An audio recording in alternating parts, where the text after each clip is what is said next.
السمیع العلیم العظیم الحفیظ بوجہ الکریم وسلطانہ القدیم من الرجس الخبیث المخبث الشیطان اللعین الرجیم وقبیلہ ونفخہ ونفسہ وہمزہ بسم اللہ الرحمن الرحیم۔ تمام نبیوں کے سردار حضرت محمد صلی اللہ علیہ وآلہ وسلم اور تمام مذاہب کے سردار دین اسلام کے پیروکاروں، السلام علیکم طبتم۔ آج کی گفتگو 27ویں مرحلے میں داخل ہوئی۔ آج جن کے بارے میں گفتگو کرنا چاہتا ہوں، امام المصنفین، فخر المحدثین، علامہ جلال الدین السیوطی شافعی شاذلی رحمۃ اللہ علیہ۔ مسلکن آپ شافعی ہیں اور مشرباً شاذلی ہیں، اس لیے میں نے ان کی گفتگو جو ہے وہ ابو الحسن شاذلی رحمۃ اللہ علیہ کے بعد ان کی گفتگو شروع کر دی، لیکن زیادہ شواہدات جو ہیں وہ نہیں ملتے، یعنی ڈیٹیل سے جسے آپ کہہ سکتے ہیں وہ گفتگو نہیں ہے۔ البتہ انہوں نے شاذلیہ سلسلے کے اوپر ایک کتاب لکھی ہے، اس کے اندر تصوف پہ گفتگو کی ہے، اور خود ان کا خاندان جو ہے وہ تصوف سے گہرا تعلق رکھتا تھا۔ چونکہ علامہ جلال السیوطی رحمۃ اللہ علیہ کی مخالفت رہی اس دور کے نام و نہاد صوفیہ سے، اس لیے لوگوں نے یہ سمجھا کہ یہ صوفی نہیں تھے، تصوف سے ان کا کوئی تعلق نہیں تھا۔ آئیے گفتگو بڑھاتے ہیں۔ سب سے پہلے جیسے ہمارا معمول ہے کہ ہم سب سے پہلے دیکھتے ہیں نام پہ تھوڑی سی گفتگو ہو جائے۔ جلال الدین، امام المصنفین، فخر المحدثین، آپ مینی کو جانتے ہیں۔ 3 جو ہیں ٹائٹل میں دیکھتا ہوں ان کے نام کے ساتھ۔ ایک ہے السیوطی، آسیوطی، الف کے اوپر زبر، شروع میں الف ہے، السیوطی، ابن القطب اور الشاذلی، یہ 3 ٹائٹل ہیں۔ یہ جو السیوط ہے نا، اس کے تلفظ میں 2 باتیں قابل غور ہیں۔ پہلی بات تو یہ ہے کہ اکثر الف چھوڑ جاتے ہیں، سیوطی کا، علامہ جلال الدین سیوطی نے یہ کہا ہے۔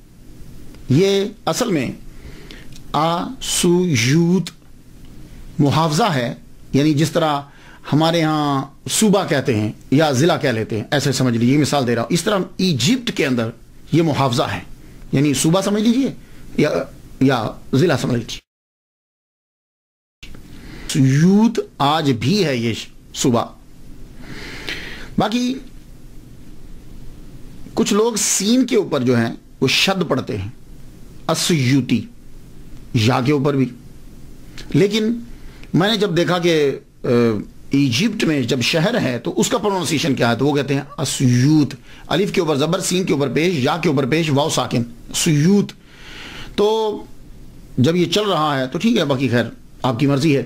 تو السیوط، اس میں چونکہ آپ پیدا ہوئے ہیں اس لیے السیوطی جو ہے وہ کہلائے، لیکن بولتے ہوئے ہم الف جو ہے وہ چھوڑ دیتے ہیں، حمزہ چھوڑ دیتے ہیں۔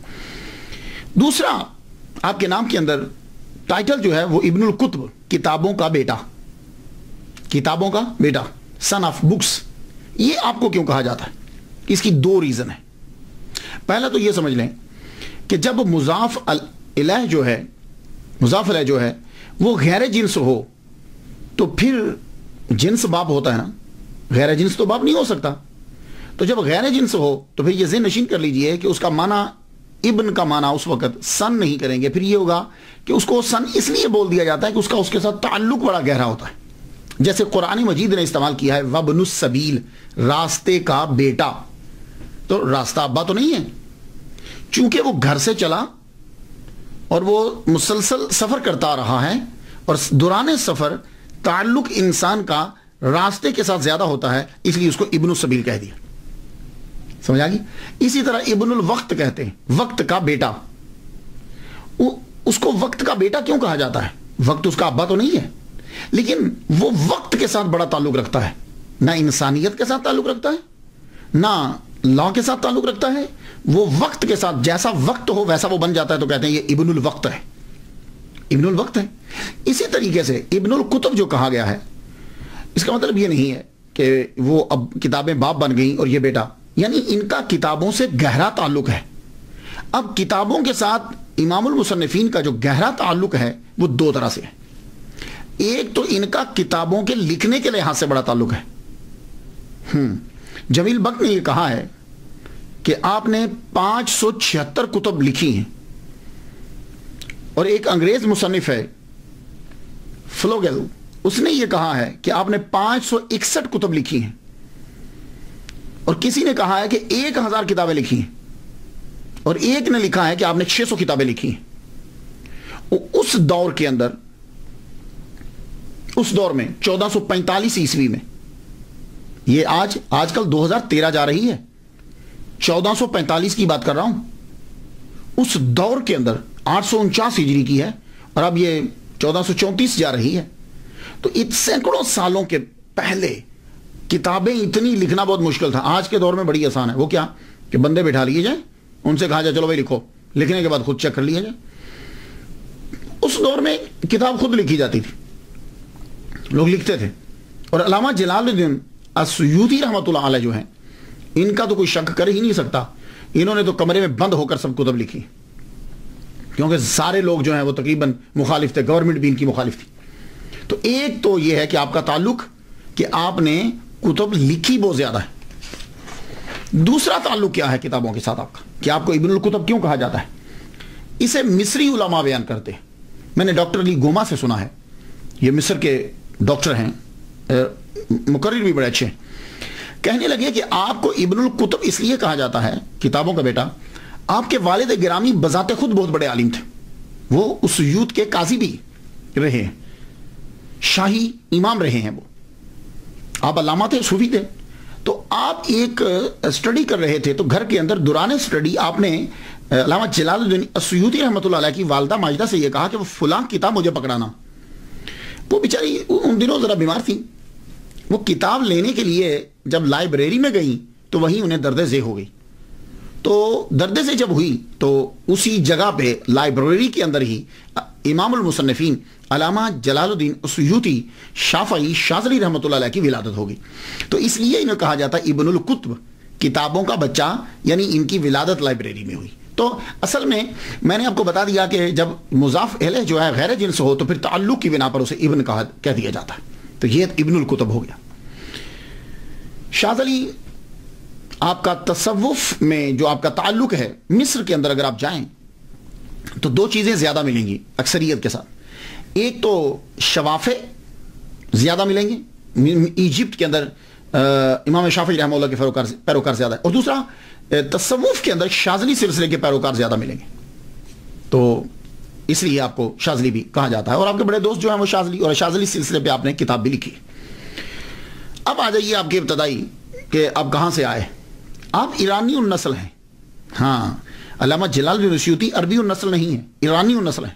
آپ پہلے بغداد آئے، بغداد سے پھر ایجپٹ میں آئے، مصر میں آپ کا خاندان آیا، اور مصر کے اندر ایجپٹ میں جب آپ کا خاندان آیا تو آپ کا خاندان پڑھا لکھا خاندان تھا، شروع ہی سے تصوف میں چلے آ رہے، ولی کامل آپ کا خاندان۔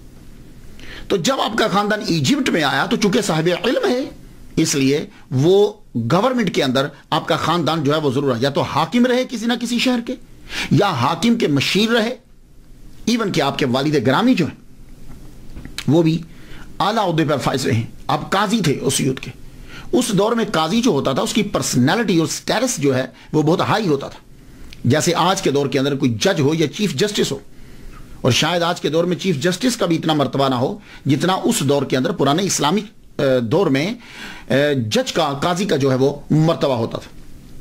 اور آپ کا خاندان شروع ہی سے علم پرور ہے، اور خود بھی صاحب علم ہے۔ امام السیوطی رحمۃ اللہ لکھتے ہیں کہ میرے جد اعلیٰ شیخ حمام الدین ایک صوفی تھے، یعنی جن سے آگے نسل چلی، اور امام السیوطی کے والد گرامی شیخ ابو بکر الکمال جو امام حجر اسقلانی رحمۃ اللہ علیہ کے شاگرد ہیں، آپ مدرسہ شاخونیہ میں مدرس بھی تھے اور شہر اسیوط کے قاضی بھی تھے۔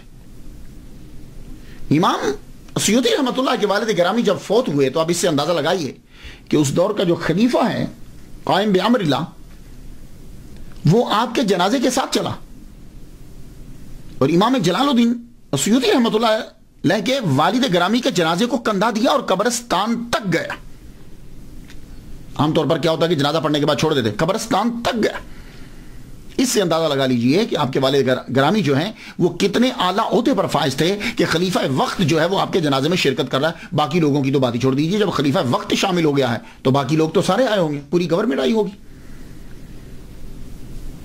علامہ جلال الدین اسیوطی شافعی شاذلی رحمۃ اللہ علیہ کا اصل نام جو ہے وہ عبد الرحمن ہے, اور آپ کے والد گرامی کا نام الکمال ابو بکر ہے. ایک جگہ میں نے ابو بکر پہلے پڑھا اور الکمال بعد میں, اور ایک جگہ الکمال پہلے اور ابو بکر بعد میں.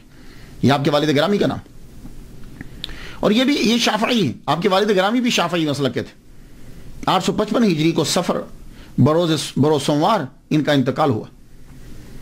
ان کے گھر میں شہنشاہ قلم امام اسیوطی رحمۃ اللہ علیہ 1 رجب 849 ہجری 13 اکتوبر 1445 عیسوی بروز اتوار بعد مغرب مصر کے شہر اسیوط میں پیدا ہوئے. ان کے گھر کے اندر آپ کے والد گرامی جو ہی امام المصنفین فخر المحدثین علامہ جلال الدین اسیوطی شافعی شاذلی رحمۃ اللہ علیہ پیدا ہوئے تو آپ کے والد گرامی اپنے بیٹے کو اٹھا کے سیدہ نفیسہ رضی اللہ تعالیٰ عنہ ان کے مزار کے پاس ایک مجذوب رہا کرتے تھے شیخ محمد, ان کے پاس لے گئے. انہوں نے ان کو اپنی جھولی میں اٹھایا اور برکت کی دعا کی. اللہ تعالیٰ نے شیخ محمد مجذوب رحمۃ اللہ علیہ کی دعا کو قبول کیا اور دنیا میں ان کا نام جو ہے وہ روشن ہوا. یہاں سے اندازہ کر لیجئے کہ امام جلال الدین اسیوطی رحمۃ اللہ علیہ کے خاندان کا صوفیہ سے کتنا گہرا تعلق ہے.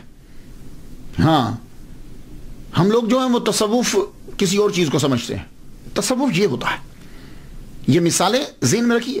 ہم نے صرف ان کو ایک مصنف اور ایک مقرر اور مدرس کے نام سے متعارف کروایا. بہت بڑے صوفی ہیں.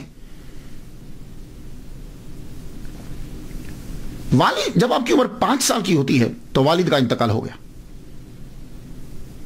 عمر 5 سال ہوئی تو آپ کے والد گرامی کا انتقال ہوا. قاضی اسیوط مدرس مدرسہ شیخونیہ شاہی امام شیخ ابو بکر کمال شافعی رحمۃ اللہ علیہ کا بروز سوموار 855 ہجری میں انتقال ہو گیا. آپ یتیم ہو گئے.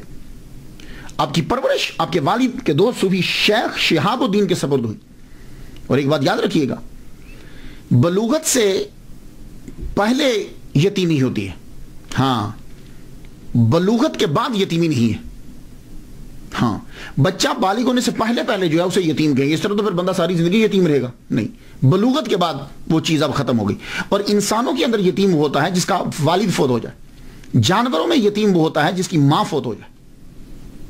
اور موتیوں میں یتیم وہ ہوتا ہے جو سیپ کے اندر اکیلا ہوتا ہے. سرکار صلی اللہ علیہ وسلم سے کو کہا جاتا ہے نا در یتیم. تو آپ 5 سال کی عمر میں آپ کے والد گرامی کا وصال ہو گیا, اس لیے آپ یتیم, اب یتیمی میں پرورش پائی. اور آپ کے والد گرامی نے جانے سے پہلے ہی ان کے جو ہے گارڈین مقرر کر دیے تھے آپ کی تربیت کے لیے. صوفی شیخ شہاب الدین یہ صوفی کے حوالے کیا, اور پھر کمال الدین ابن حمام یہ بھی حنفی ہیں, یہ حنفی ہیں, ان کے حوالے کیا. انہوں نے بھی حق ادا کر دیا بچے کی تربیت کا. میں سمجھتا ہوں کہ شاید اسی لیے امام المصنفین فخر المحدثین علامہ جلال الدین اسیوطی شافعی شاذلی رحمۃ اللہ علیہ نے امام اعظم مسلک حنفی کے اوپر بھی کتاب اس لیے شائع لکھی. آپ تقریباً 8 سال کے ہوئے تو آپ نے قرآن مجید زبانی یاد کر لیا. یہ تقریباً ہمارے جو اسلاف ہیں ہمارے بڑے 7-8 سال کی عمر میں قرآن یاد کر لیتے ہیں. ہاں, ہم 7-8 سال کی عمر میں شروع کرواتے ہیں, وہ 7-8 سال میں قرآن پڑھ چکے ہوتے تھے. 7-8 سال کی عمر میں قرآن مجید جو ہے وہ حفظ کر لیا. اور پھر اسی 8 سال یہ ابتدائی اسی عمر کے اندر ہی 10 سال کی عمر سے پہلے آپ نے ابن مالک اندلسی کی الفیہ فی النحو والصرف یاد کر لی. منہاج الوصول فی علم الاصول یاد کر لی. ابن تقی کی العمدۃ الاحکام بچپن میں ہی یاد کر لی. یہ متداولہ جو کتابیں یاد کر لی. علامہ شہاب الدین شارم سامی سے پھر آپ نے علم الفرائض سیکھا. شرف الدین مناوی رحمہ اللہ سے شافعی فقہ سیکھی. علامہ بلقینی رحمۃ اللہ علیہ سے علم فقہ سیکھی. تقی الدین شبلی حنفی رحمہ اللہ سے 4 سال آپ نے عربی اور حدیث سیکھی. شیخ محی الدین الکافیہ جی یہ ایک ڈاکٹر ہیں مصر کے, ان سے میں نے پروننسیشن جو ہے وہ یہ سیکھا. الکافیہ جی ہے یہ, ان سے اصول تفسیر سیکھی 14 سال لگا کر. عبد القادر انصاری سے حدیث اور رسول حدیث سیکھا. یہ میں نے آپ کو بتایا کہ آپ نے یہ کتنا عرصہ حدیث اور تفسیر میں 16 سال لگائے. 150 وقت کے جید علماء سے اور محدثین سے آپ نے علم حدیث سیکھا ہے، اور علم حدیث سے جتنے بھی ریلیٹڈ علوم ہیں وہ سیکھے.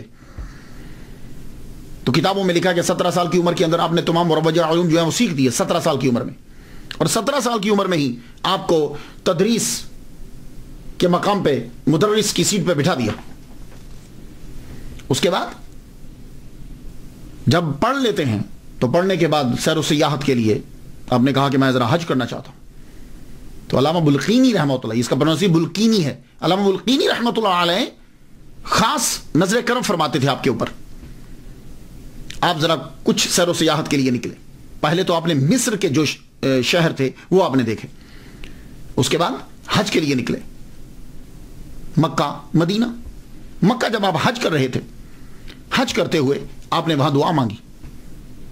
اور یہ بات یاد رکھیے گا، آپ بھی جب کبھی حج کرنے یا عمرہ کرنے کے لیے جائیں تو زمزم کے کنویں کے اوپر، اب تو وہ بند کر دیا، میں ویسے نیچے کیا ہوں، میں نے وہ کنواں بھی دیکھا ہوا ہے لیکن اب تو خیر بند کر دیا. تو آپ وہ جگہ تھوڑی سی تلاش کر کے دیکھ لیجئے، کھڑے ہو کر دعا مانگیں، جو دعا مانگیں گے وہ قبول ہوتی ہے. آپ نے بھی دعا مانگی کہ یا اللہ علامہ بلقینی جیسا مجھے فقیہ ہی بنا دے، اور ابن حجر جیسا مجھے محدث بنا دے، حدیث میں مجھے جو ہے وہ غلبہ عطا فرما، یعنی میں حدیث کا علم سیکھوں. اللہ نے دعا آپ کی قبول فرمائی. آپ نے یمن گئے، شام گئے، آپ مراکو گئے، اور ایون کہ آپ انڈیا تک بھی گئے. امام المصنفین فخر المحدثین علامہ جلال الدین السیوطی شافعی شاذلی رحمۃ اللہ علیہ انڈیا بھی آپ سفر کر کے آئے. پھر آپ واپس آ گئے. واپس آ کر آپ نے تدریس شروع کر دی. سب سے پہلے آپ نے مدرسہ شیخونیہ کے اندر جو ہے وہ تدریس شروع کی. یہاں میں ایک بات عرض کر جاؤں تو 24 سال میں جو ہے وہ آپ فارغ ہوئے پڑھ کر، تو فارغ ہوئے تو فارغ ہوتے ہی آپ کو مدرسہ لگا دیا گیا. اس کے بعد 24 کے بعد پھر 3 سال گزرتے ہیں، اس میں سیاحت بھی ہے اور اس میں مفتی کا کورس بھی ہے. اور جب علامہ بلقینی رحمۃ اللہ علیہ نے آپ کی صلاحیت کو دیکھا تو آپ کو فتویٰ دینے کی اجازت دے دی 27 سال کی عمر میں. یہ میری تحقیق تھی، ویسے جو کتابوں میں تھا میں نے آپ کو پہلے سے بتا دیا. حافظہ اللہ تعالیٰ نے کمال کا دیا تھا، اور یہ خدا کی بڑی عطا ہوتی ہے. عالم دین کے لیے حافظہ بہت ضروری ہے، ورنہ پڑھتے تو ہم رہتے ہیں، چیز جو ہے وہ بھول جائے تو فائدہ کیا. 2 لاکھ احادیث آپ کو زبانی یاد تھی. اب فرماتے ہیں کہ مجھے اس سے زیادہ بھی ملتی تو میں اور یاد کر لے، وہ بھی یاد کر لیتا. 2 لاکھ احادیث مبارکہ آپ کو زبان. اور ویسے میں ایک بات بتاتا جاؤں کہ احادیث کی تعداد جو ہے وہ سند کی وجہ سے ہوتی ہے، یا متن کی وجہ سے نہیں. سند جو بدلتی جاتی ہے تو حدیثوں کی تعداد بھی بڑھتی چلی جاتی.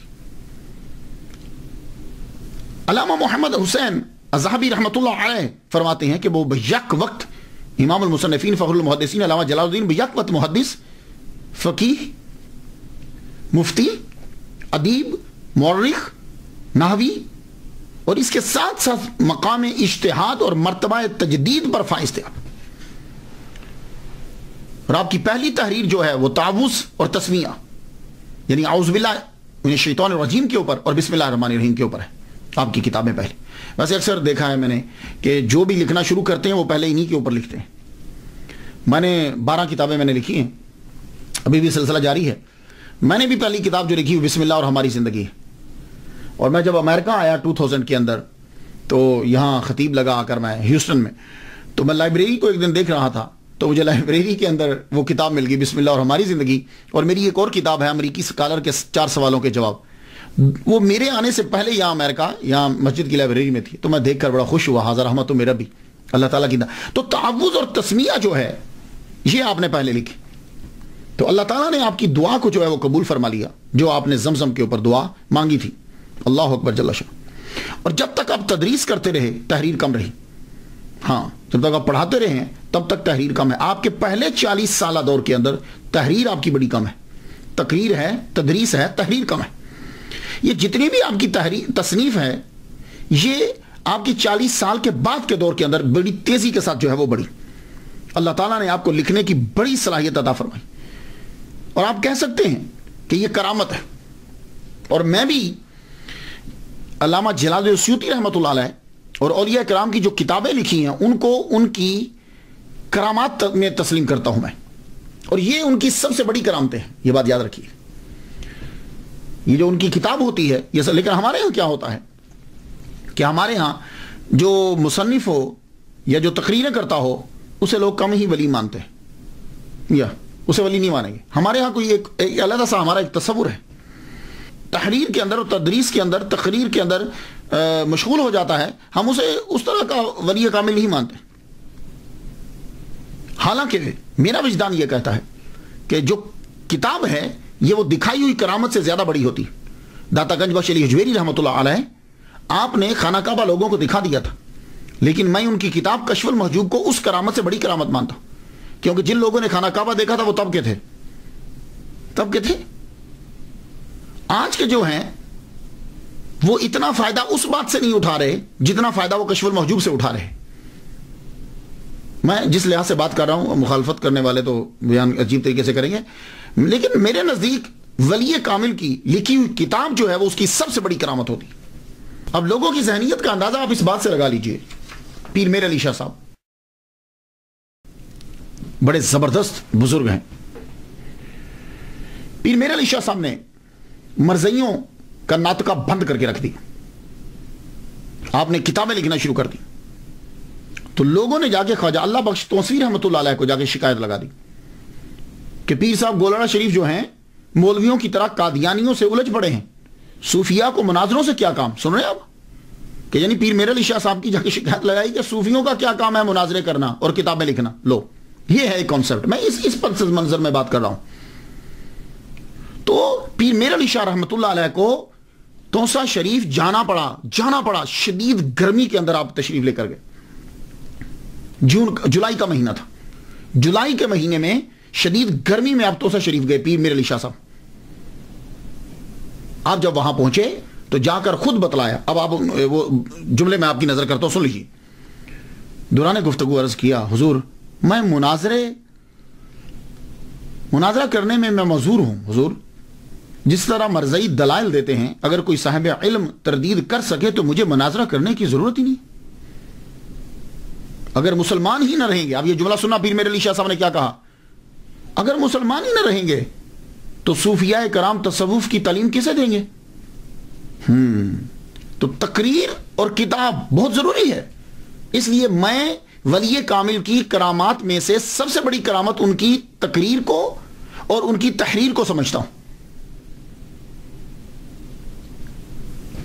عوام الناس کے نزدیک کتابیں جو تعبد لوگوں کو فائدہ دیتی ہیں اور روحانی تقاریر جو اکثریت کو فائدہ دیتی ہیں، کرامت نہیں ہوتی، اور نہ ہی ایسے عالم کو اولیاء میں تحریر کرتے، ان کو علماء اور مولویوں میں شامل کرتے۔ میرے نزدیک علامہ سید جزولی رحمۃ اللہ علیہ کی دلائل الخیرات جو ہے وہ ایک بہت بڑی کرامت ہے۔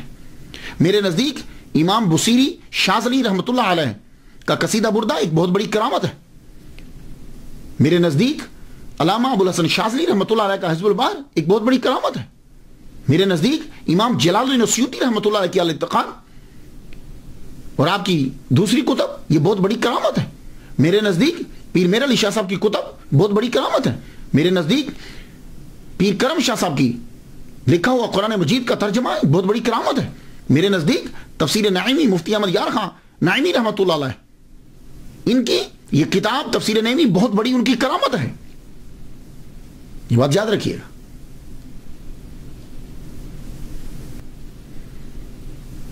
تو علامہ جلال الدین السیوطی رحمۃ اللہ علیہ کو ایک اور ٹائٹل ملتا ہے، حافظ۔ یہ جو حافظ کا ٹائٹل ہے یہ بھی آپ کو ملا۔ حافظ کیسے کہتے ہیں؟ حافظ تین کے لیے استعمال کیا جاتا ہے، دھیان سے سن لیجیے۔ حافظ کہتے ہیں عام طور پر جو قرآن مجید یاد کرے، ہم اس کو حافظ کہتے ہیں، وہ بچہ حافظ ہوتا ہے۔ ایک حافظ وہ ہوتا ہے، نبینا کو بھی حافظ بولتے ہیں، وہ جی حافظ جی آ گئے ہیں، حافظ جی آ گئے ہیں، اس کو حافظ کیوں بولتے ہیں؟ وجہ یہ ہے کہ جس کی آنکھیں کمزور ہوتی ہیں یا نہیں ہوتی، اس کی یادداشت کی پاور بڑی ہوتی، قوت یادداشت بڑی ہوتی۔ آپ نے نبیناؤں کو دیکھا ہے، بڑی جلدی یاد کر لیتے، تو اس کو بھی شاید حافظ جی اس لیے کہہ دیتے ہیں کہ وہ یاد بڑی جلدی کرتا ہے۔ اور یا یہ وجہ ہوگی کہ جتنے پرانے دور میں نبینا ہوتے تھے وہ زیادہ تر حافظ قرآن ہوتے تھے، اور جب گفتگو حدیث میں چلے گی تو کسی کو حدیث میں اگر حافظ کہیں گے تو یہ یاد رکھیے کہ حدیث کے شعبے میں حافظ اسے کہا جاتا ہے کہ جس کو 1,00,000 حدیثیں اسناد چین کے ساتھ یاد ہوں. حافظ الحدیث جس کو 1,00,000 حدیثیں 100,000 حدیث ود چینز، اس کو تو آپ کو 2,00,000 حدیثیں یاد تھی. اللہ اکبر جل شانہ. اور آج کل میں ایک طریقہ آپ کو بتا دوں، بڑی چیزوں میں انگریزوں میں نے پہلے دیکھا ہے، ان کی بکس جب میں پڑھتا ہوں انگریزوں کی اسلام کے اوپر لکھی ہوئی، تو مسلمانوں کے اندر بھی میں نے بڑا طریقہ دیکھا. کسی کی ٹھکائی کرنی ہو نا یا کسی کی مخالفت کرنی ہو تو آج کل پتہ کیا طریقہ ہے؟ پہلے ہاں بڑا اچھا آدمی ہے، بڑی اچھی تقریر کرتا ہے، بڑا اچھا لکھتا ہے، وہ اس کی فلاں خوبی بھی ہے، کسی کی بات نہیں کرتا، آخر میں وہ برائی بیان کر دیں گے. یہ سلسلہ چلے گا نہیں، خوبیاں بیان کرتے ہوئے آخر میں برائی بیان کر دیں گے. یہ طریقہ کار انگریزوں کا ہے، منافقوں کا، اور یہ آج کے مسلمانوں نے بھی اپنایا ہوا ہے. آپ دیکھ لیجئے، ماشاءاللہ بہت اچھی تقریر کرتے ہیں آپ، لیکن یہ ہے وہ جب لیکن کہے گا نا تو اب وہ کوئی کام کرے گا. تو یہ ایک طریقہ ہوتا ہے. اسی طرح علامہ جلال الدین السیوطی رحمۃ اللہ علیہ کی لوگوں نے سیرت بیان کرتے ہوئے اس طریقے کو اپنایا. ان میں سے ایک شمس بریلوی ہیں، ستارہ امتیاز، مشہور ہیں وہ. انہوں نے کیا کہا ہے ذرا سنیے. علامہ جلال الدین السیوطی رحمۃ اللہ پہ کیا کہتے ہیں؟ کہتے ہیں آپ نیک سیرت اور زاہدانہ طبیعت کے مالک تھے. سن رہے ہیں جملہ؟ نیک سیرت اور زاہدانہ طبیعت کے مالک تھے، مگر آپ کے اندر عاجزی و انکساری کا مادہ کم تھا. یہ شمس بریلوی ستارہ امتیاز سیرت لکھ رہے ہیں. اب آپ مجھے بتا دیجئے، نیک سیرت تھے علامہ جلال الدین، زاہدانہ طبیعت تھی علامہ جلال الدین کی، لیکن ان کے اندر عاجزی و انکساری کا مادہ کم تھا. تو جب عاجزی و انکساری کا مادہ کم ہوگا، اب انہوں نے یہ نہیں بتایا کتنا کم ہے. اب جب وہ کم ہوگا تو جب ایک چیز کا اثبات ثابت نہیں ہو رہا تو نفی ثابت ہوگی، اس کی جو دوسری سمت ہے وہ ثابت ہو جائے گی. تو جب عاجزی و انکساری کا مادہ کم ہے تو پھر تکبر کا مادہ ہوگا. یہی ہوگا نا. اب مجھے سمجھ نہیں آتی کہ لوگ جب اس قسم کی تعریف کرتے ہیں ان کا مقصد کیا ہوتا ہے. 10 صفات کسی کی گنوا کر آخر میں اگر تم اس کی توہین کر رہے ہو، کوئی خامی بیان کر رہے ہو، تو یہ اسی طرح ہی ہے کہ کسی آدمی کو دودھ کا بھرا ہوا پیالہ دیا جائے، بیچ میں ایک مینگنی ڈال دی جائے. آخر میں وہ بکری کی مینگنی، بکری کا دودھ کا پیالہ بھرا دے دیا جائے اور آخر میں ایک مینگنی ڈال دی جائے، لے لیجیے جی پیالہ بہت اچھا ہے، دودھ بڑا اچھا ہے، بیچ میں مینگنی تھی. کون پیے گا بھائی؟ یہ کیا طریقہ ہے؟ یہ آج کل طریقہ ہوتا ہے کہ اپنی بھڑاس نکالنے کا اور بتانے کا کہ ہمارے پاس بڑا علم ہے. علامہ جلال الدین السیوطی رحمۃ اللہ علیہ کے بارے میں جب یہ کہا جائے گا کہ آپ کے اندر عاجزی و انکساری کا مادہ کم ہے، تو میں یہ پوچھنا چاہوں گا کہ جن کے اندر عاجزی و انکساری کا مادہ کم ہے ان کے اندر تکبر ہے، تو کیا تکبر والے آدمی کو محمد مصطفیٰ صلی اللہ علیہ وسلم نے جاگتے ہوئے 70 مرتبہ اپنی زیارت کروائی ہے؟ خدا کا خوف کیا کرو یار. جب بزرگوں کی بات کوئی بیان کرنے لگو تو اچھی چیزیں بہت ساری ہوتی ہیں، بہت اچھی چیزیں ہیں، ان کو بیان کرو. انور شاہ کاشمیری نے یہ بیان کیا ہے 20 سے زائد مرتبہ جاگتے ہوئے حضور صلی اللہ علیہ وسلم کا دیدار ہوا ہے. تو جس میں عاجزی و انکساری کا مادہ کم ہے، جو استادوں کا مذاق اڑاتا ہے، جو اساتذہ کو اپنے سے کم سمجھتا ہے، حضور اس کو دیدار کروائیں گے. کیا کہنے مزہ تو آیا نا سیرت بیان کرنے کا. اور اعتراض کیا ہوگا؟ وہ ایک واقعہ ہے، اب پتہ نہیں اس میں اندر سچائی کتنی ہے اس واقعے کے اندر، میں نہیں جانتا، کیونکہ اولیاء کرام اور ان کے بارے میں جب واقعات بیان کیے گئے ہیں اس کی اتنی جانچ پڑتال نہیں ہوئی جتنی احادیث کے اوپر جانچ پڑتال ہوئی ہے، اتنی ان پہ نہیں ہوئی. جی وہ کستلانی جو تھے شہاب الدین، انہوں نے ان کی کتابوں سے چرا کے جو ہے نا وہ مواہب الدنیا والے معافی مانگنے کے لیے آئے. تو جب معافی مانگنے کے لیے آئے، یہ اندر بیٹھے ہوئے تھے، انہوں نے دروازہ کھٹکھٹایا تو کہا جی میں کستلانی ہوں تو مجھے معاف کر دیجیے. آپ نے کہا جاؤ، میں نے معاف کیا، دروازہ نہیں کھولا. تو پتہ چلا آپ میں تکبر بڑا ہے. میری بات سمجھ رہے آپ بھائی؟ اس سے کہاں سے اب ذرا پوری بات سنیے گا، میں آپ کو بتلاتا ہوں. علامہ جلال الدین السیوطی رحمۃ اللہ علیہ، آپ کے پاس امام بائہقی رحمۃ اللہ علیہ کی کتب تھی. آپ صرف آپ تھے ایجپٹ کے اندر کہ جن کے پاس ان کی کتب تھی. آپ نے ان سے لکھ کر آپ نے ٹاپک بنایا حضور کی سیرت کا. کستلانی نے مواہب الدنیا کے اندر علامہ جلال الدین السیوطی کا نام لکھے بغیر ڈائریکٹ لکھ دیا، امام بائہقی کا حوالہ دے دیا. آپ نے پوچھا کہ آپ نے کیوں لکھا یہ کستلانی جو ہیں یہ 2 سال چھوٹے ہیں ان سے. ایک بات، ایک تو امام جلال الدین السیوطی رحمہ اللہ سے چھوٹے ہیں، ٹھیک ہے. دوسری بات، امام جلال الدین السیوطی کی کتب پڑھنے والے ہیں، ٹھیک ہے. اور جو کتاب پڑھنے والا ہو یا ڈائریکٹ پڑھنے والا، دونوں شاگرد ہوتے ہیں. تو گویا کہ امام جلال الدین السیوطی قسطلانی کے استاد ہوئے، رائٹ. اچھا، تیسری بات کہ آپ کا نام لیے بغیر آپ کا چرا کر اپنی کتابوں میں لکھ رہے ہیں، یہ مسٹیک ہے، ٹھیک ہے. اور آج بھی یہ جرم ہے. عدالت کے اندر یہ ثابت ہو گیا اور آپ نے یہ اقرار بھی کر لیا. تو امام جلال الدین السیوطی رحمہ اللہ نے کہا کہ بھائی تم میرا نام لکھ دیتے، میں تمہیں تھوڑی منع کرتا، میرا نام لکھ دیتے، اس کا تمہیں فائدہ ہوتا. ایک تو پتہ چل جاتا کہ عبارت پکی ہے، پختہ ہے. دوسرا، آپ کے پاس یہ کتابیں ہی نہیں ہیں تو سرقہ کا الزام آپ کے اوپر نہ لگتا. اب وہاں سے چلے گئے. جب چلے گئے تو ایک دم خیال آیا، قسطلانی رحمہ اللہ کو خیال آیا، یار یہ بات میرے من میں کھٹکتی رہے گی. سر سے پگڑی اتاری، پاؤں سے جوتا اتارا، سیدھا ننگے سر اور ننگے پاؤں، بڑے علامہ ہیں بھائی. امام جلال الدین السیوطی رحمۃ اللہ کے گھر چلے گئے. دروازہ کھٹکھٹایا. کون؟ میں قسطلانی ہوں، احمد ہوں. احمد آپ کا نام تھا. میں احمد ہوں، میں ننگے سر اور ننگے پاؤں آیا ہوں آپ سے معافی مانگنے کے لیے. ہوئے ہوئے ہوئے، ننگے سر ننگے پاؤں. تو امام اندر بیٹھے ہوئے تھے. آپ نے کہا جاؤ، میں نے معاف کر دیا لیکن میں باہر نہیں آؤں گا. جانتے ہو کیوں؟ یہ عاجزی و انکساری کے مادے کی کمی کی وجہ سے نہیں ہے. آپ نے کبھی سادات کو دیکھا؟ آپ نے کبھی بڑے لوگوں کو دیکھا ہے کہ وہ جب کسی کو دیتے ہیں تو اپنی نظر جھکا کے پھر دیتے ہیں؟ جائیے جا کے سادات کو دیکھ لیجیے، امام زین العابدین کو دیکھ لیجیے، امام جعفر صادق کو دیکھ لیجیے. یہ سادات کو جا کے دیکھیے، جب یہ دیتے تھے خیرات، امام حسین کو دیکھ لیجیے، جب خیرات دیتے تھے تو اپنی آنکھ نیچے کر لیتے تھے. کیوں؟ اس لیے کہ جو لینے والا ہے وہ سائل ہے. جب وہ لے رہا ہوگا تو اس کے چہرے پہ ندامت ہوگی، اور وہ ندامت ہم دیکھنا نہیں چاہتے، تو یہ سر کو جھکا لیتے تھے. یار اتنا بڑا امام کہ جس کو حضور صلی اللہ علیہ وسلم 70 مرتبہ سامنے جاگتے ہوئے دیدار کروا رہے ہیں، کیا وہ شیخ کی ندامت کو دیکھ پاتے کہ جو ننگے سر اور ننگے پاؤں آئے ہیں؟ نہیں. یہ عاجزی و انکساری نہیں، شرافت کا اعلیٰ مقام ہے. کہنے لگے میں نے آپ کو معاف کیا. تو امام جھوٹ نہیں بول سکتے. تو کہا میں نے آپ کو معاف کیا، لیکن آپ کہہ رہے ہو کہ میں ننگے سر اور ننگے پاؤں آیا ہوں، میں آپ کی یہ کیفیت نہیں دیکھ سکتا. جائیے، میں نے آپ کو معاف کیا. اس میں کون سا عاجزی و انکساری کا مادہ کم ہوا بھائی؟ اسی طرح آپ نے جو کہا کہ میرے اساتذہ نے وہ نہیں لکھا جو میں لکھ رہا ہوں، اس میں تکبر نہیں ہے، تحدیث نعمت ہے. بہت سے ایسے ہیں کہ جنہوں نے کہا کہ ہمارے اساتذہ نے ایسا نہیں لکھا. اور ایک بات اور بتا دوں آپ کو، میں آپ لوگ جب کتاب میں پڑھو گے تو لکھے ہوئے کا معنی ایک ہی ہوتا ہے، لیکن بولے ہوئے کے کم از کم 4 معنی ہوتے ہیں. ہاں، جب کوئی چیز لکھ دی جائے گی تو اس کا معنی ایک ہی ہوگا، لیکن جب کوئی چیز بولی جائے گی تو سننے والا سمجھے گا کہ یہ جو جملہ بولا جا رہا ہے اس کا معنی کیا ہے.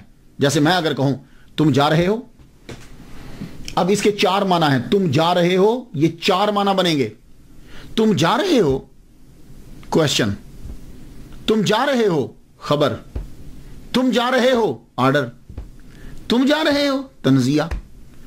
تو ایک ہی جملہ جو ہے اس کے 4 میننگ بن سکتے ہیں کہ خبر دی جا رہی ہے، طنز کی جا رہی ہے، پوچھا جا رہا ہے یا حکم دیا جا رہا ہے. تو علامہ جلال الدین السیوطی رحمۃ اللہ علیہ نے جب اس جملے کو بولا تو لکھا ہوئے کو ہم نہیں سمجھ سکتے. تو اس لیے علامہ جلال الدین السیوطی رحمہ اللہ، اگر آپ یہ لوگ تسلیم کرتے ہو کہ 70 مرتبہ ان کو زیارت ہوئی ہے، تو پھر میں ہرگز یہ تسلیم نہیں کروں گا کہ ان کے اندر عاجزی و انکساری کا مادہ کم تھا اور وہ اپنے اساتذہ کے بے ادب تھے. میں یہ تسلیم نہیں ہرگز نہیں کروں، کیونکہ حضور پاک صلی اللہ علیہ وسلم اور اللہ ایسے بندوں پہ نظر کرم فرماتا ہی نہیں. تو دونوں میں سے ایک چیز نکالنا پڑے گی، اور یقیناً دوسری نکالیں گے، پہلی نکل نہیں سکتی. اور تیسری بات سن لیجئے، وہ یہ ہے کہ بہت سے ایسے ہمارے امام ہیں کہ جن کی زندگی مخالفت میں گزری. لوگوں نے، گورنمنٹ نے، ماحول نے ان کی خوب مخالفت کی، جیلسی کی وجہ سے، تو اس لیے جو دل میں آیا انہوں نے لکھ دیا. مصر کے تمام علماء کرام اس بات پر متفق ہیں کہ آپ درجہ اجتہاد پر فائز تھے. خود آپ کے پاس ٹولز تھے، آپ نے مسائل جو ہیں وہ لکھنے شروع کیے، اجتہاد کیا آپ نے. لیکن وہ اجتہاد آپ کا سارے کا سارا اجتہاد جب آپ نے چیک کیا تو امام شافعی رحمہ اللہ کے ساتھ ملتا تھا. تو آپ نے امام شافعی رحمہ اللہ کی پیروی کی، خود مجتہد نہیں بنے. تصانیف آپ کی بہت زیادہ ہیں. عربی کے اندر کثیر التصانیف آپ کو کہا جاتا ہے. کثیر التصانیف مصنف کے حاملہ. آپ کی سب سے بڑی کرامت خدمت قرآن سے متعلق. آپ نے قرآن مجید کے بارے میں بہت کچھ لکھا ہے. خود بتلاتے ہیں کہ یہ شوق میرے اندر کیوں پیدا ہوا. کہنے لگے کہ میں جب کتابیں پڑھتا تھا, کتب پڑھتا تھا لائبریری میں جا کے, تو مجھے حدیث کی کتابیں بڑی ملتی تھی. یہ دیکھیے, یہ بھی حدیث کی کتاب لکھی گئی. اعلی حضرت عظیم البرکت کی جامع الحدیث سے مکمل ان کی جو حدیث لکھی ہوئی ہیں وہ جمع کی. حدیث کی کتابیں بڑی ملتی تھی, لیکن قرآن کے بارے میں کتابیں بہت کم ملتی تھی. میں نے اپنے اساتذہ کی کتابیں پڑھی, اقرار کرتے ہیں وہ, میں نے اپنے اساتذہ کی کتابیں پڑھی, چھوٹی چھوٹی ہوتی تھی. ضرورت تھی کہ اسے اور وسیع کیا جائے. لو, اس میں کیا بے ادبی ہے, اس میں کیا بے ادبی ہے کہ اسے اور وسیع کیا جائے. تو پھر میں نے وہ کتب پڑھی, پڑھنے کے بعد میں نے ان کو اور وسیع کیا. پھر میں نے کچھ کتابیں پڑھی کہ میں نے جب کتابوں کو پڑھا تو مجھے لگا کہ ابھی بہت کچھ ہے میرے لیے کہ جو میں اور لکھ سکتا ہوں اس کتاب کے اوپر. اس میں کون سا تکبر ہے. تو آپ نے پھر کتابیں جو ہیں وہ لکھنی شروع کی. یہ اتقان جو ہے, اگر آپ تفسیر لکھنا چاہیں گے تو آپ کو اس کتاب کی بڑی اشد ضرورت پڑے گی. الاتقان جو ہے فی علوم القرآن, علامہ جلال الدین السیوطی رحمۃ اللہ علیہ کی کتاب. اس کے بغیر کہاں لکھیں گے آپ تفسیر کو.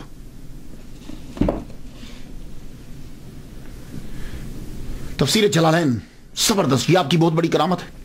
جلال الدین محلی رحمۃ اللہ علیہ نے اسے لکھا. پھر 40 دن کے اندر, ان کی وفات کے بعد 40 دن کے اندر آپ نے تفسیر جلالین اسے مکمل کر دیا تفسیر کو. جلالین میں نے 2 جلال, جلالین تسنیہ کا صیغہ ہے, 2 جلال, ایک جلال الدین محلی, پھر اس کے بعد انہوں نے لکھی التبحیر فی علوم التفسیر, کشف الظنون, مجمع البحرین و مطلع البدرین, لباب المنقول فی اسباب النزول, مترک الاقران فی اعجاز القرآن, ترجمان القرآن, الاقلیل فی استنباط التنزیل. یہ آپ کی کتب ہے. پھر علم حدیث کے اندر آپ نے کتابیں لکھی. جمع الجوامع,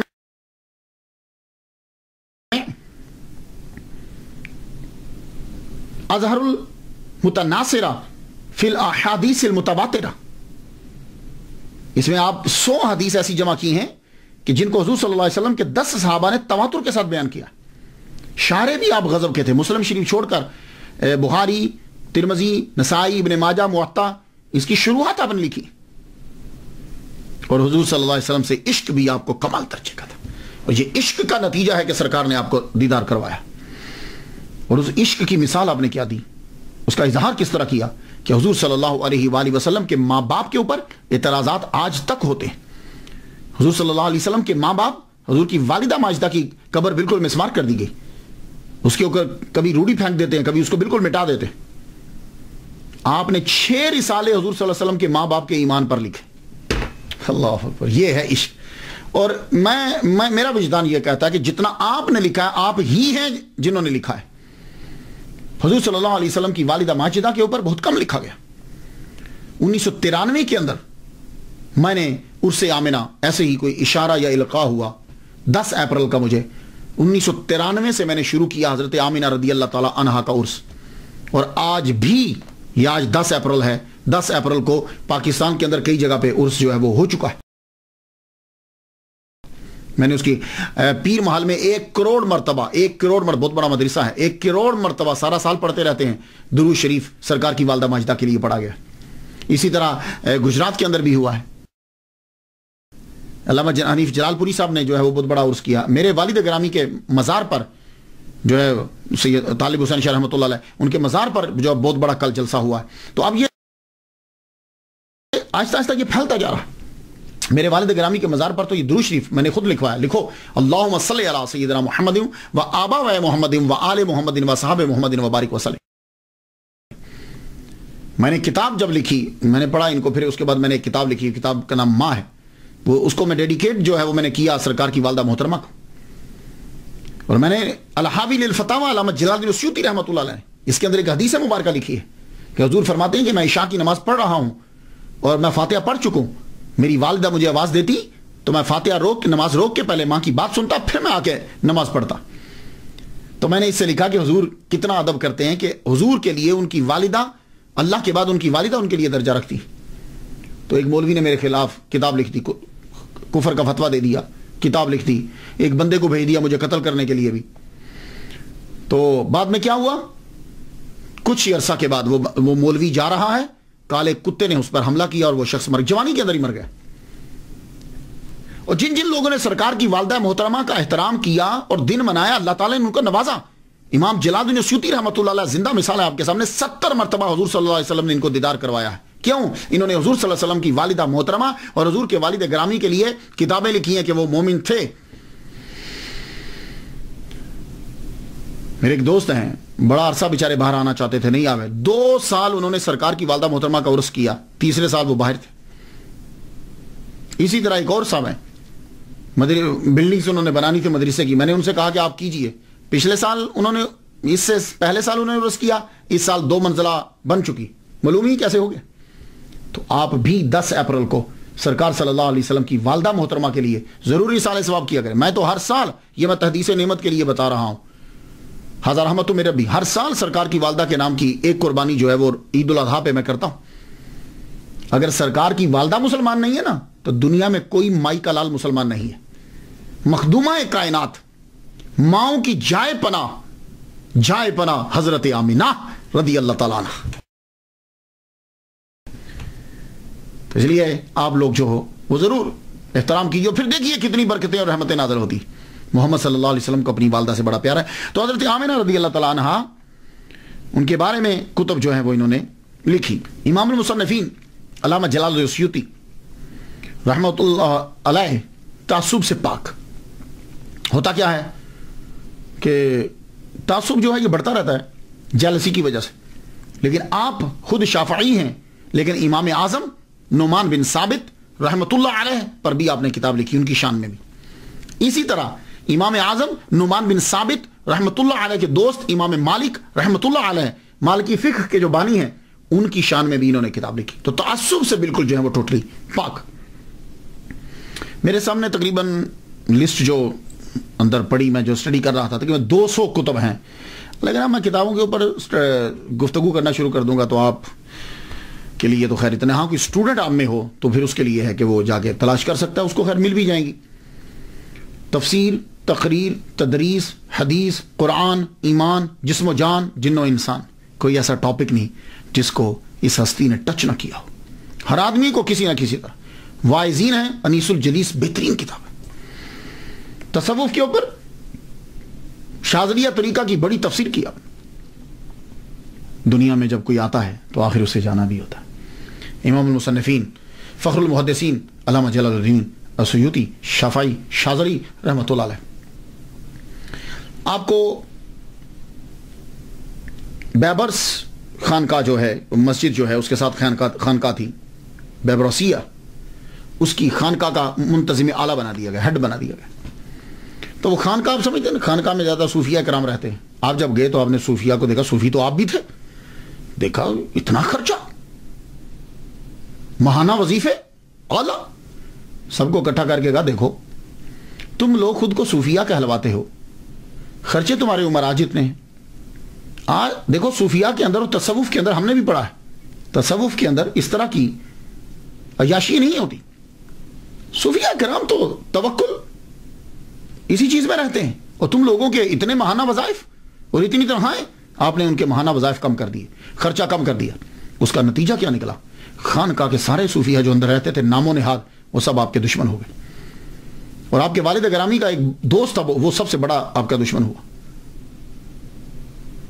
اور اتنی دشمنی بڑی ہوئی کہ بغاوت تک بات چل رہی، اور انہوں نے ایک بندے کو پیسے دے کے مقرر کیا کہ امام جلال الدین السیوطی کو قتل کر دیا جائے۔ آپ پر وہ شخص چاقو لے کے حملہ کرنے لگا کہ پیچھے سے کسی نے دیکھ لیا، شور کیا تو وہ بھاگ گیا، لیکن آپ کے اوپر اتنے جھوٹے مقدمات عدالت کے اندر پیش کیے گئے، اتنی سٹوریز بنائی گئی، آپ کو پولیس نے اریسٹ کر لیا۔ جب پولیس نے اریسٹ کیا 23 سال تک آپ المنجل میں، جسے آج کل روضۃ المقدس کہتے ہیں، 23 سال تک آپ نے چلہ کاٹا۔ اتنا بڑا چلہ ہوگا کسی کا؟ امام جلال الدین السیوطی رحمہ اللہ کو صوفی نہیں مانتے؟ 23 سال تک پھر آپ نے خود کو کمرے میں بند کر لیا، لوگوں سے ملاقات بہت بہت بہت ہی کم، تحائف لینے چھوڑ دیے۔ کوئی آتا جی میں تحفہ لے کر فرمان لگے۔ جن لوگوں کو یہی نہیں معلوم کہ عالم اور عارف اور جاہل صوفیہ میں فرق کیا ہے، ایسی قوم کے تحائف کو کیا لینا؟ طائف، لیکن اس 23 سال کے اندر 22 سال کے اندر آپ نے بہت لکھا، خوب لکھا، اور سب سے زیادہ اسی عرصے میں جو ہے وہ لکھا ہے. پھر آپ کے ہاتھ کے اوپر ایک معمولی سا ورم ہو گیا. تو جمعۃ المبارک کی شب 19 جمادی الاولیٰ 9/11 ہجری آپ نے وصال فرمایا. روزہ دیکھ لیجئے. لیکن میں بڑا حیران ہوتا ہوں، روزہ ان کا جو ہے وہ بڑا بسیدہ سا ہے، تالا بھی بڑا کم دیر کھلتا ہے. کوئی لوگ جاتے ہیں،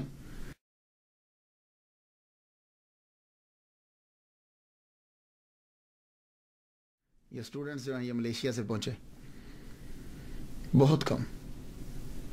اللہ تعالیٰ ان کی قبر پر کروڑوں رحمتیں نازل فرمائے. میں نے کافی دفعہ ان کے لیے فاتحہ پڑھی ہے، آپ بھی ان کے لیے فاتحہ پڑھ دیجئے. اجازت دیجئے. وآخر دعوانا ان الحمدللہ رب العالمین.